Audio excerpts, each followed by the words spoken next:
E rickshaw कब से चला रही हैं? हम ये इनिशियली हमने 2015 से शुरू किया था। 2015 से जी।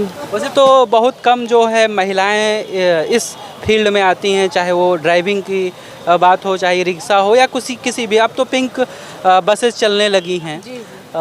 मुझे जो सरकार है उसने इनिशिएट किया है इस दिशा में कि महिलाओं को जो है कहीं ना कहीं सिक्योर फील हो। क्या कैसा लग रहा है? आप इतने लंबे करीब 7 साल होने को हैं। सर ये तो मतलब शुरू में जब हमने चलाया था तो बहुत परेशानियाँ आई थी, ऑटो वाले सब परेशान करते थे, क्योंकि जब हमने रिक्शा निकाला था इनिशियली तो सिर्फ 4 रिक्शे थे, यही रविंद्र आले पे खड़े हुए थे, क्योंकि ये बैटरी सिस्टम था, नया ही नहीं आया हुआ था।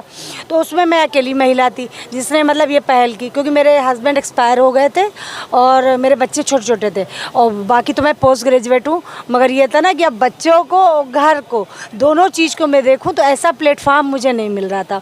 कहीं भी अगर मैं जॉब करती हूँ तो वो सुबह बुलाता है, शाम को करेगा। और मेरा बड़ा बच्चा 8 साल का था बेटा, और लड़की मेरी 2.5 साल की थी। शुभ नाम क्या होगा? काजल यादव। काजल जी, मतलब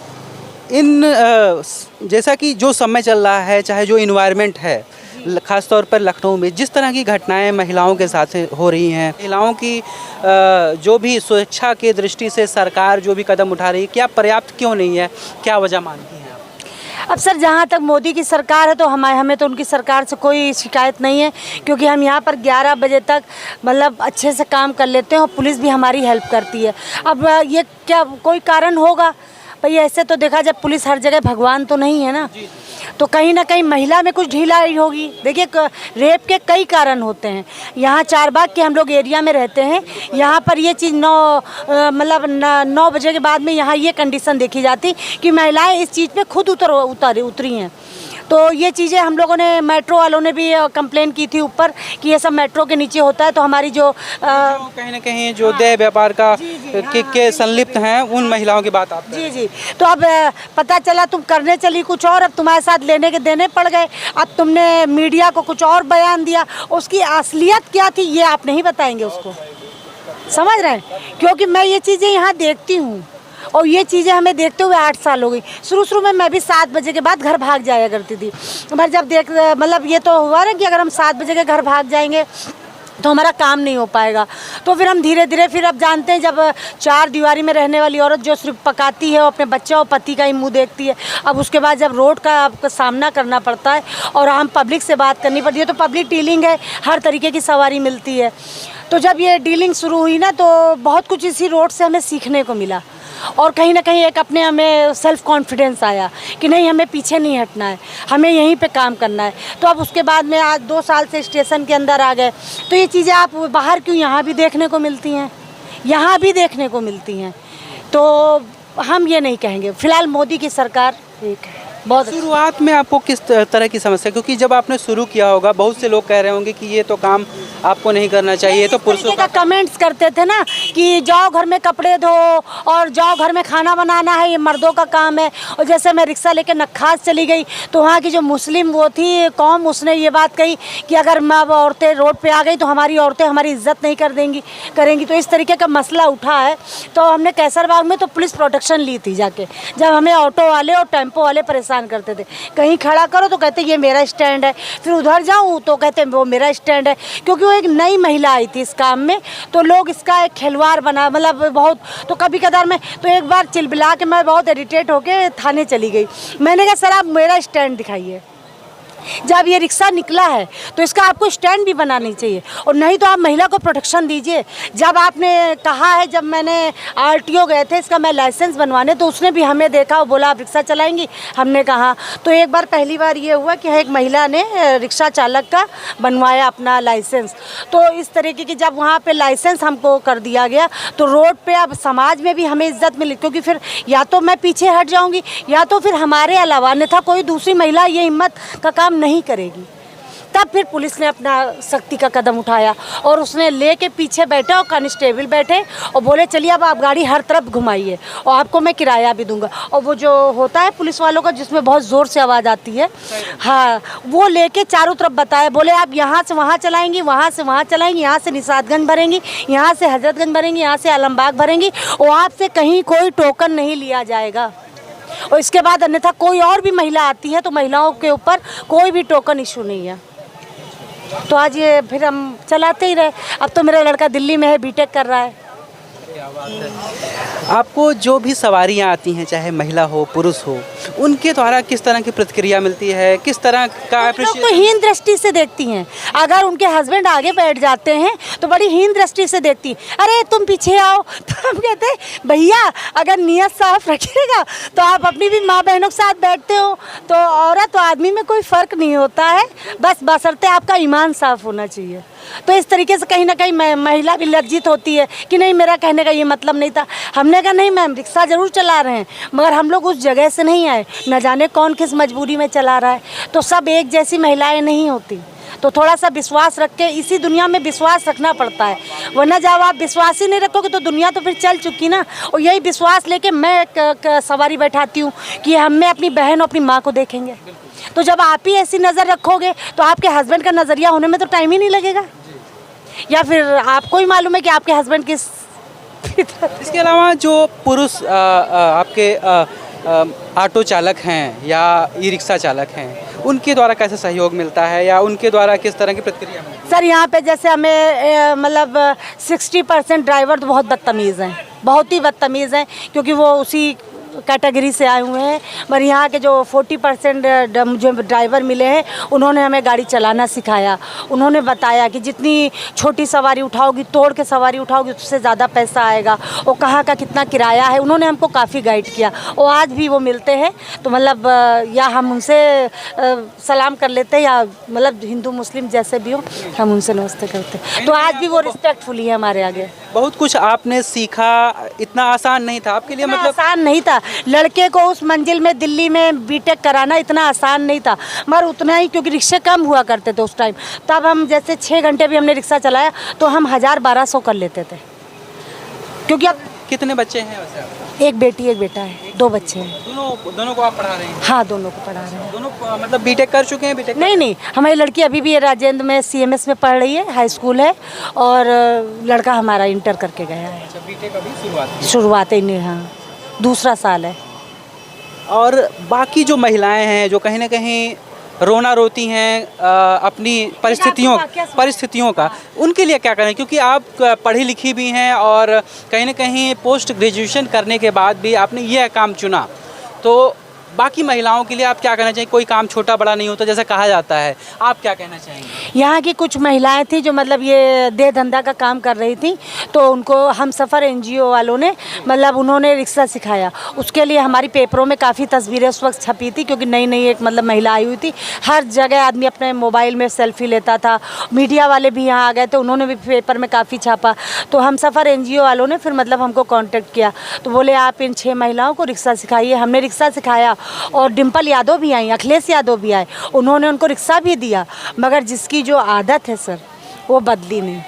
उन्होंने रिक्शे बेच लिए, और उनमें मतलब इतनी जो हार्ड वर्क करने की हिम्मत नहीं रही, जबकि उनको रिक्शा अखिलेश ने दिया कि मतलब आप एक नया जीवन शुरू करिए और एक इज़्ज़तदार ज़िंदगी जिए। वो शायद महीने 2 महीने, क्योंकि उनको जहाँ से रिक्शे मिले उन बाबुओं ने बताया कि आपको ये मिला है, आपको जैसे तैसे भी करके 3-4 महीने तो चलाना ही पड़ेगा, क्योंकि सरकार को दिखाना है। तो अब हम आपसे पूछते हैं, इसमें सरकार की गलती कहाँ से है? ये तो हमारे समाज की गंदगी है ना। सरकार ने कोशिश की, 6 महिलाओं को रिक्शा दिया, मगर वो वही करेंगी जो उनका मन है, वो वही करेंगी जिसकी रोटी उनको हजम होती। और रिक्शा उनके फिर चेले चापड़ कहाँ गया? आज से ये 4 साल पहले की बात है, तब अखिलेश की सरकार हुआ करती थी, 4-5 साल पहले। कहीं कहीं आपका ये कहना है कि जो व्यक्ति अगर वो 6 महिलाएं, जिन 6 महिलाओं की आप बात कर रही हैं, अगर वो रिक्शा चलाती तो कहीं ना कहीं और भी, हाँ, अपने तो जी अपना जीवन अपने मुझे नजर आई 4 बाग में ही उनके चेहरे नजर आए। मैंने पूछा भी कि रिक्शा कहाँ गया, तो कहते अरे छोड़ो, जो का हम पैसा 2 घंटे में कमा लेते हैं, अरे छोड़ो। तो बस उसके बाद मतलब ठीक है, क्योंकि जानती हैं कि हम बात नहीं करते ज़्यादा, क्योंकि तुमको हम सफ़र में हमने रिक्शा सिखाया था, तो इसलिए हमने जब आपको 4 बाग में उसी जगह वही काम करते, मुंह पे नकाब डाल के हमने आपको देखा, तो जब आदमी होता है ना तो नज़रों से भी पहचान जाता है। तब मैंने उनको ये बात जब कही है, तो बस वही है। अब उनको जब वो देख लिया, अब ज़्यादा उस चीज़ में गंदगी में हाथ क्यों डालना, क्योंकि जाहिर सी बात है ये तो वो चीज़ है, आप भी उसी लपेटे में आ जाओगे। तो कहीं ना कहीं अगर वो महिलाएं सीख लेती या जी सीख गई थी और आगे अगर जी जी मेरा ये कहना है कि अगर वो आगे बढ़ जाती तो जो जी जी सरकार क्या सोच रही है कि हमने बहुत, डिम्पल यादव क्या सोच रही है कि हमने बहुत अच्छा काम किया, आज वो परिवार कहाँ से कहाँ होंगे, परिवार कहाँ से कहाँ नहीं होंगे, वही है परिवार, वही है अखिलेश जी। अगर आपकी सरकार आए वही है, जो 4 साल पर थोड़ा सा जरा मुँह अच्छी थी अब थोड़ी यूँ हो गई, मगर कर वो वही काम रही हैं। मेरा ये पूछना था कि अगर ये महिलाएं आत्मनिर्भर बन जाती हैं, आत्मसम्मान के साथ ये काम करती तो बाकी जी हाँ, तो बाकी जो इस तरह की जो देह व्यापार का काम करती है उनके लिए प्रेरणा बनती या उनके लिए भी एक रास्ता खुलता कि हाँ हम भी ये कर सकते हैं, अगर एक हिम्मत बनती। सर समझाया तो गया उनको, जिस दौरान वो रिक्शा सीख रही थी 1 महीने उनको खाने का टिफ़िन मुहैया कराया गया, दोपहर का लंच, यानी कि सब कुछ, चाय दी गई और उनको पैसे दिए गए, उनको रिक्शा दिया गया। अब इससे ज़्यादा सरकार आपको 1,20,000 का, 40,000 का जो भी था, मतलब अगर बाहर इसका पता करिए कि आपकी क्या है। हमने 1,70,000 का 2021 में ये मैंने ख़रीदा, तो हमने अपनी मेहनत से ख़रीदा। तो उन्होंने ये, हालांकि डिम्पल यादव ने कहा भी था, तो हमने कहा नहीं मैम ये रिक्शा मेरा अपना है, क्योंकि झूठ बोलने में कुछ रखा नहीं है। क्योंकि वो जिससे मैंने शुरुआत की थी तो थोड़ा सा 10,000 अपने भाई से लिया था, 10,000 अपनी बहन से लिया था, और कुछ पैसा हमारे हस्बैंड छोड़ गए थे। तो ये सब कुछ जोड़ गाट के मैं, मतलब बैठे नहीं हम, क्योंकि अब जो गया सो गया, और जो है उसको हम बैठे बैठे खा जाएंगे, इसलिए हमको ये चीज़ करनी चाहिए। तो बच्चों को सुबह स्कूल यही राजेंद्र नगर में छोड़ते थे, उसके बाद में हम चलाते थे। जितनी देर बच्चे स्कूल में रहते तो उतनी देर हम चलाते थे, और आखिर में बच्चों को हम दोपहर के 1-1:30 बजे लेके घर चले जाते थे।